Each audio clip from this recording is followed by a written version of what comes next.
তারপর এরা ডাবের পানিটা নিয়ে খেয়ে আগে গৌরীকে তারপর চিন্না যায়, বাট কি যেন প্রবলেমে সে ঠিক পারছিল না, তাই তার ভাই তাকে সরে যেতে বলে বা তার সঙ্গে একটু মজা নিয়ে তার বন্ধুদের যেতে বলে। এক এক করে এরাও তারপর এই রডটা দিয়ে গৌরীকে মেরে এরা চলে যায় বাসায়। বাসায় এসে চিন্না খুব রেগে যাচ্ছে, মালতাল খেয়ে আবার সে এখানে আসে। তারপর গৌরীকে টেনে সাইডে নিয়ে আবার তার সঙ্গে, আর ঠিক সেই সময় লিনা চলে আসে। এদিকে এ রাগ দেখাচ্ছে আর গৌরীকে মারছে।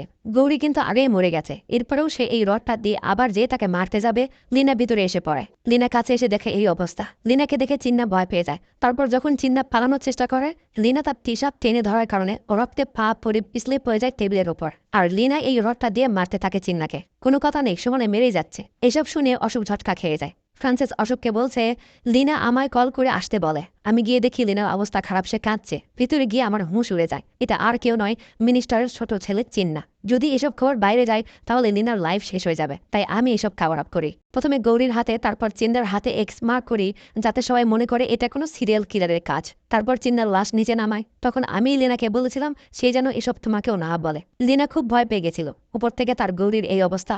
ফ্রান্সিস বলছে, লিনা সূর্য ওঠার পর বাসায় ফিরে গৌরীর লাশ দেখতে পেয়েছে, এমনটাই স্টেটমেন্টে আমি লিখে দিয়েছি। কি টুইস্ট পেয়েছেন? আরও আছে সামনে, দাঁড়া। ফ্রান্সিস বলছে, পরের দিন আমার কাছে মিনিস্টারের অফিস থেকে চিন্নার মিসিং কমপ্লেন আসে। আমার সুপিরিয়ররা আমাকে পেশা দিতে থাকে। আমি খোঁজ শুরু করি, একে ওকে থানায় এনে শুধু শুধু ইন্টারোগেট করি। আর সেই সুবাদেই আমি মিনিস্টারের বাড়িতে গিয়ে কিছু ট্র্যাকার লাগিয়ে রাখি, যাতে তাদের প্ল্যান সম্পর্কে আমি জানতে পারি। যখন গৌরীর নিউজ বাইরে এলো, মিনিস্টারের বড় ছেলে সিলভাম সন্দেহ করে বসে, কারণ সে তো গৌরীকে মেরে এক্স চিহ্ন বানায়নি। আর আমিও জানতাম না যে এসবে সিলভামে যুক্ত আছে। এরপর যখন 2 দিন পর চিন্নার বডি পাওয়া যায়, তখন মিনিস্টার জানতে পারে খুনটা লিনাই করেছে। কি অবাক হচ্ছেন? অশোকও অবাক হয়েছে। অশোক বলে, কি করে মিনিস্টার জানো এটা লিনাই করেছে? ফ্রান্সিস বলছে, সেদিন চিন্না যখন আবার ফিরে এসেছিল, সে তার ভাই আর তার বন্ধুদের তার পুরুষত্ব দেখানোর জন্য ফোনে ভিডিও চালু করে রেখেছিল। বাট ভিডিও বন্ধ করার আগে লিনা এসে যায় আর তাকে মারে। এরপর যখন লিনা বাইরে এসে আমার জন্য অপেক্ষা করছিল, তখন চিন্তার মুশ ফিরে সে ফোনটা নিয়ে তার গোডাউনে রেখে দেয়। আমি বডি ফেলে দিয়ে আসার 2 দিন পর যখন লাশ পাওয়া যায়, তখন সিলভাম ফোনটা পেয়ে যায়। তারপর ভিডিও দেখে যেখানে লিনাকে স্পষ্ট দেখা যাচ্ছিল। তারা যা যা বলছিল আমি সব শুনছিলাম। মিনিস্টার লিনাকে মারার জন্য উতলা হয়ে ওঠে, বাট তার বন্ধু তাকে বোঝায় যে সামনে ইলেকশন, এখন যদি তারা কোনো ভুল করে তারা জিততে পারবে না। সে বুদ্ধি দেয় যে মেয়েটা যেহেতু সিরিয়াল কিলারের কথা ছড়িয়েছে, তাই আমরা তার প্যাটার্নেই তাকে মারব। আমরা অন্য লোক দিয়ে তাকে মেরে সেই সিরিয়াল কিলারের দিকে ইশারা করব।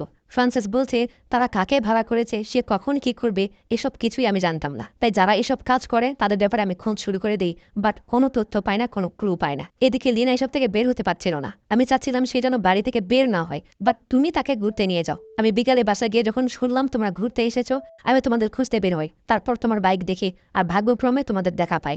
আমি সেদিন কাশিকে মেরে দিই, কারণ সেই তোমাদের মেরে সিরিয়াল কিলারের মতো করে ফেলে রেখে যেতে চেয়েছিল। তারপর তার পকেটে বাড়ির ঠিকানা পেয়ে তার রুমে গিয়ে সব ডিটেলস নষ্ট করতে চেয়েছি, বাট সেখানে আমি কিছুই পাইনি। আর তখনই দেখা হয়েছিল ওই দাদুর সঙ্গে। এসব শুনে অশোক ফ্রান্সিসের ওপর আরো রেগে গিয়ে বলে, গত 5 বছর ধরে আমি স্ট্রাগল করে যাচ্ছি, তুমি এত কিছু জানো অথচ আমাকে একবারও বলনি। ফ্রান্সিস বলে, আমি বলিনি কারণ তুমি এসব শুনলে বদলা নিতে ব্যস্ত হয়ে পড়তে, আর এতে তোমার পুরো লাইফটাই নষ্ট হয়ে যেত। অশোক বলে, আমি কি করে তোমার কথা বিশ্বাস করবো? ফ্রান্সিস বলে, আসো আমার সঙ্গে। তারপরে মিনিস্টারদের পান করা সেই রেকর্ডটা শুনিয়ে দেয় তাকে। অশোক বিশ্বাস করে আর ফ্রান্সিসকে বলে, আমার জন্য আর একটা কাজ তোমায় করতে হবে। কে কাজ সেটা পরে দেখানো হবে। সিন চলে আসে সিলভামের কাছে, যে কোথাও যাচ্ছিল।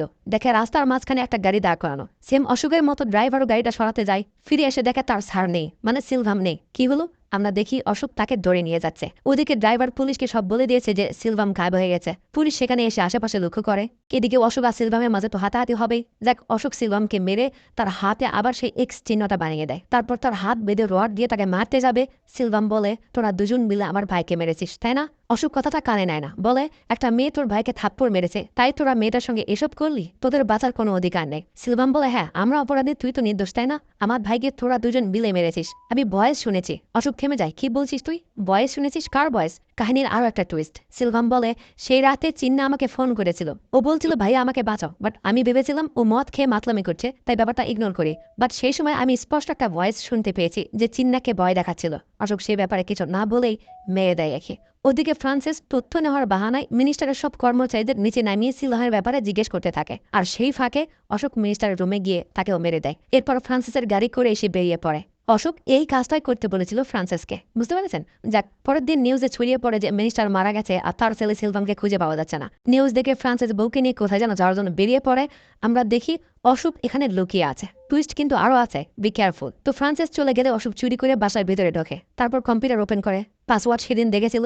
যাক, তারপর ফাইল ওপেন করে দেখে একটা ভিডিও, প্লে করে দেখে লিনার সেই ভিডিও দেখে অশোক ভিডিওটার প্রপার্টিস চেক করে। সেখানে দেখে ভিডিওটা তার কম্পিউটারে সেদিনই রাখা হয়েছে যেদিন চিন্না মারা গেছে। অশোক ভাবছে এটা কি করে হলো, এ তো জানতো না চিন্না ফোন লুকিয়ে রেখেছে, তাহলে এই ভিডিও এ কোথায় পেল, আর সিলভাম কার ভয়েস শুনেছিল। এসব মাথায় পাক খাচ্ছে, তখনই পিছন থেকে কেউ এসে মেরে দেয় অশোককে। আমরা দেখি ফ্রান্সিস। অশোক তার দিকে চেয়ে ভিডিওর ব্যাপারে জিজ্ঞেস করে। ফ্রান্সিস অশোকের কথার কোনো উত্তর না দিয়ে তার দিকে গান তাক করে, সরি অশোক, তোমাকে আর বাঁচিয়ে রাখা যাচ্ছে না। অশোক ফ্রান্সিসের হাত ধরে ফেলে। যাক, এখানে কিছুক্ষণ দুজনের মাঝে দঙ্গল চলে। শেষেও অশোক ফ্রান্সিসের গলা চেপে ধরে, প্রায় মেরেই ফেলবে। এই সময় ফ্রান্সিসের ফোন বেজে ওঠে। অশোক তাকে ছেড়ে দেয়। তারপর তার ফোন চেক করার জন্য যায় যে কে কল দিয়েছে। ফোন বের করে অশোক যা দেখে আপনার হুঁশ উড়ে যাবে। ফোনের দিকে তাকিয়ে অশোকের চোখ বড় হয়ে যায়, কারণ ফোন করেছে লিনা। অশোক বিশ্বাস করতে পারছে না এটা কি করে সম্ভব, তাই ফোনটা রিসিভ করে কানে ধরে। এবার সত্যি সত্যি সে লিনার ভয়েস শুনতে পায়। অশোক নিজেকে মানাতে পারছে না যে এটা সে কি শুনলো। সেদিনের কথা ভাবে আর ভয়ে চমকে ওঠে। হাত থেকে ফোনটা চটকে পড়ে যায়। হৃদয় আর বাধা মানছে না। অশোক ব্যথা ভরা একটা চিল্লানি দেয়। কি শুনলো সে? অশোক ফ্রান্সিসকে ধরে বলে, বল লিনা কোথায়? বারবার জোর করতে করতে অবশেষে ফ্রান্সিস বলে, দাদা মরে যাওয়ার পর যখন আমি সেখানে যাই, দেখি তুমি আর লিনা বাড়িটা নিজের করে নিয়েছো। কেউ ভাবছে না যে ওখানে আমারও তার শেয়ার আছে। লিনা যখন দাদার কাছে রানীর মতো বড় হচ্ছিল, তখন আমাদের ফ্যামিলির অবস্থা খুব একটা ভালো যাচ্ছিল না। আমার বাবা বারবার দাদার কাছে এলে সে বারবার তাকে অপমান করে তাড়িয়ে দেয়। বাবা যা করেছে, এটা আমার কি দোষ ছিল? তারপর তুমি আর লিনা মিলে বাড়িতে থাকা শুরু করলে। আমি যে কোনোভাবে বাড়িটা আমার করে নিতে চাইছিলাম, বাট কিভাবে কি করবো ভাবতে পারছিলাম না। ঠিক তখনই একটা সুযোগ আছে আমার কাছে, সেই দিন আমি ভিতরে গিয়ে দেখি চিন্না তার ভাইয়ের সঙ্গে কথা বলছে। তখন আমি তাকে মেরে ফেলি। তারপর ভিডিও দেখে আমি বুঝে যাই কি করতে হবে। চিন্নার ফোন তার প্যান্ডের মাঝে রেখে দিই যাতে মিস্টার দেখে নীলাকে মেরে ফেলে। বাট প্ল্যান ফেল হলে কাজে লাগানোর জন্য আমি ভিডিওটা রেখে দিই আমার কাছে, যাতে ভবিষ্যতে আমি ব্ল্যাকমেল করতে পারি। কিন্তু আমার সব আশাতে পানি পড়ে যায় যখন আমি গৌরীর তদন্ত করতে গিয়ে দেখি বুড়ো লিখে গেছে লিনার কিছু হলে এই সব সম্পত্তি ট্রাস্টের কাছে চলে যাবে। শেষ সময়ও সে আমার কথা একবারও ভাবেনি। তার মানে লিনা মারা গেলে আমি কিছুই পাবো না। এজন্য আমি লিনাকে চোখে চোখে রেখেছিলাম যাতে সে বাড়ির বাইরে না যায়। তারপর যখন লিনার বাবা ফিরে আসে, আমি তাকে সব খুলে বলি যে লিনা কি করেছে। আমি লিনার বাবাকে বলি আমি সব মিটিয়ে নিব, বিনিময়ে তাকে দুইটা কাজ করতে হবে, এই বাড়ি ছেড়ে চলে যেতে হবে আর লিনাকে তোমার থেকে আলাদা করতে হবে। লিনার বাবা লিনাকে বাঁচাতে রাজি হয়ে যায়। অশোক জাস্ট অবাক হয়ে চেয়ে আছে তার দিকে, কিছু বলছে না। এরপর ফ্রান্সিস বলে, সব ঠিকই চলছিল, বাট তুমি লিনাকে নিয়ে বাইরে গেলে। আমি জানতাম মেয়েটার লোক লিনাকে ছাড়বে না। যখন জানতে পারলাম তুমি লিনাকে বাইরে নিয়ে গেছো, আমি তোমাদের খুঁজতে বের হই। কাশি প্রায় মারতেই চলেছিল লিনাকে, আমি গিয়ে বাঁচিয়ে নিই। আর এখানে আমি একটা ভুল করে বসি, সেটা হলো আমি তোমায় বাঁচিয়ে নিই। লিনাকে তার বাবার মাধ্যমে বিশ্বাস করা যে তুমি মরে গেছো। লিনা মানতে চায়নি, বাট তার বাবা তাকে অনেক বুঝিয়ে ইমোশনাল ব্ল্যাকমেল করে পরের দিনে তাকে দেশের বাইরে পাঠিয়ে দেয়। আমি লিনার জামা নিয়ে মর্গ থেকে একটা বডি সেম জায়গাতে এনে রেখে দিই। লিনার বাবাকে আগে বলে দিই সে যেন তাকে লিনা মনে করে, আর তোমাকে বিশ্বাস করানোর জন্য তোমার বোনকেও সঙ্গে নিয়ে আসতে বলে। তোমার বোন ভাবতেও পারেননি যে এটা লিনা নয়, কারণ তার বাবা মেনে নিয়েছিল। আর তার কয়েকদিন পর তোমার হুঁশ ফিরে। অশোক তারা ওর করে ফোন নিতে যায় যে আমি লিনার সঙ্গে কথা বলবো। ফোনটা হাতে নিয়ে যেই কল দিতে যাবে, ফ্রান্সিস আরও একটা চটকা দেয় অশোককে। সে বলে, প্লিজ ফোন করো না, লিনার বিয়ে হয়ে গেছে, একটা বাচ্চাও হয়েছে, সাইডে কপাল। ফ্রান্সিস বলছে আজ 5 বছর পর সে ইন্ডিয়াতে আসছে, তার পরিবার নিয়ে গোয়ায় আছে, আমাকে দেখা করতে যেতে বারবার কল করছে। এখন যদি ও জানে তুমি বেঁচে আছো, ভেবে দেখো ওর কি হতে পারে, ওর বাচ্চার কি হতে পারে। এতদিনের সম্পর্ক, এত ভালোবাসার মানুষ কাছে আছে বাট পাশে নেই। অশোক খুব কষ্ট পায় আর আগে ক্ষোভে চিল্লাতে থাকে। ফ্রান্সিস বলে, তুমি যাদের যাদের মেরেছো আমি ও সব দেখে নিব, এসব আমি হ্যান্ডেল করব, তুমি তোমার মতো করে বেঁচে থাকো, যাও প্লিজ, তুমি এসব ভুলে যাও। অশোক তার দিকে একটু তাকে বেরিয়ে আসে আর সিন কাট হয়ে চলে আসে গোয়ায়। অশোক এখানে বসে আছে আর তার সামনে একটা লোক বাচ্চা কোলে নিয়ে আছে। অশোক দূর থেকে বাইনোকুলারটা চোখে লাগায় আর ক্যামেরা আমাদের লিনাকে দেখায়। অশোক দেখে লিনা বাচ্চাকে নিয়ে বেশ ভালোই আছে। মন তো খারাপ হয়, বাট নিজেকে কন্ট্রোল করে। লিনাও একটু এদিকে তাকায়, হয়তো তার মনও কিছু বলছে।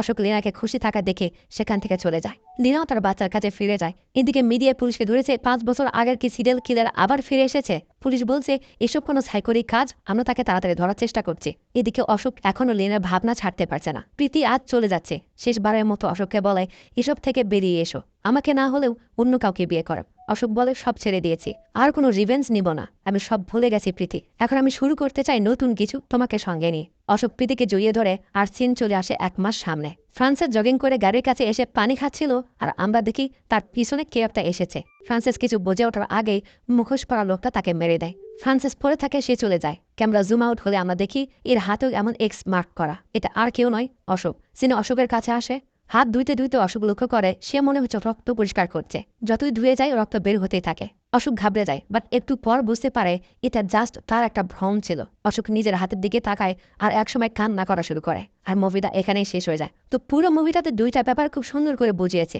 একটা হলো ফ্রান্সিস এভাবে প্ল্যান না করে যদি ভালো করে লিনাকে বুঝিয়ে বলতো, তাহলে লিনা নিজেই তাকে বাড়িটা ছেড়ে দিত, আর আজ হয়তো তার ভালোবাসার মানুষের সঙ্গে সে থাকতো।